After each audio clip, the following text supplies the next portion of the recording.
Baik, 5 bulan dikuatkuasakan namun rungutan mengenai sistem pembaharuan pasport secara dalam talian masih kedengaran. Yang sepatutnya menjadi pemudah cara My Online Passport sebaliknya didakwa terkebelakang. Keluhan pengguna kepada wartawan Juliana Shahrin itu kami bawakan dalam laporan Aduan Rakyat minggu ini.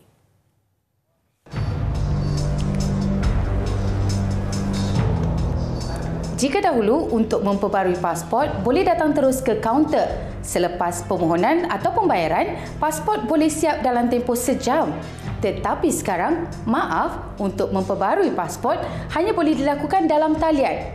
Kelulusan boleh diperolehi dalam tempoh 3 hari bekerja menerusi notifikasi yang dihantar melalui email.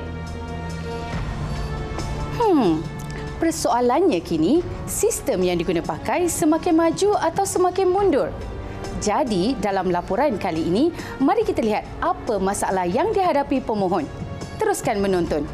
Nadia Nazarudin bergelut hampir sejam untuk mengisi permohonan bagi memperbarui pasportnya secara dalam talian.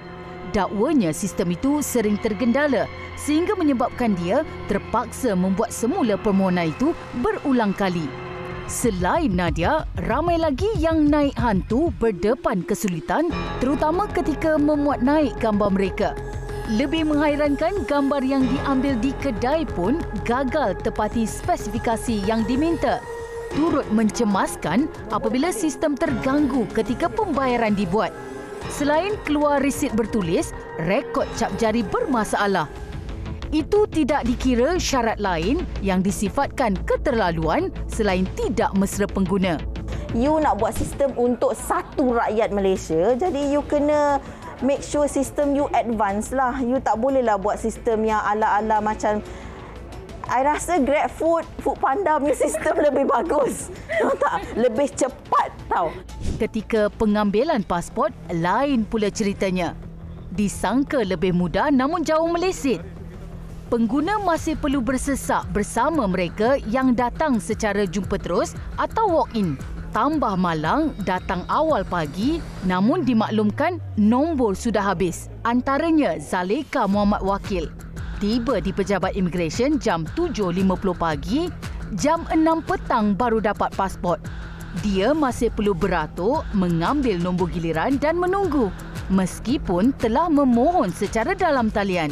Tapi kita dah buat online pun dia tetap kena pengesahan cap jari, tetap kena ambil gambar balik dan still we have to wait for the whole day. So jadi saya rasa macam sama je macam dululah, kiranya online ni dia tak nak cakap tak efisien pun tak pasti sangatlah. Sediakan satu kaunter yang khas untuk online. Maksudnya letakkan satu pegawai, satu kaunter yang khas untuk orang yang online ni untuk dipercepatkan. Bila you dah terima kita punya detail online, you siap-siaplah buat pasport tu. Kalau ada benda yang tak kena, hari itulah nanti baru you nak betulkan ke gambar tak kena, cap jari tak kena, hari tu pengesahan tapi pasport tu dah ada.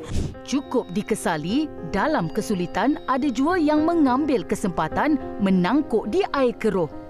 Dakwa ingin membantu memproses permohonan namun mengenakan bayaran sehingga RM50. Aduan itu kami selidiki dan tinjauan di Kajang mendapati sebuah kedai gambar menawarkan bantuan itu dengan hanya upah RM5 sahaja. Jika sistem tidak bermasalah, satu-satu permohonan pelanggan boleh selesai dalam masa 5 minit. Keluh kesah keluarga Malaysia ini kami panjangkan ke pengetahuan pihak sepatutnya. Ikuti penjelasan Ketua Pengarah Jabatan Imigresen dalam laporan kedua esok. Emailkan aduan anda berserta nombor telefon ke aduanrakyat@tv3.com.my. Juliana Shahrin, Aduan Rakyat TV3, ambil berat.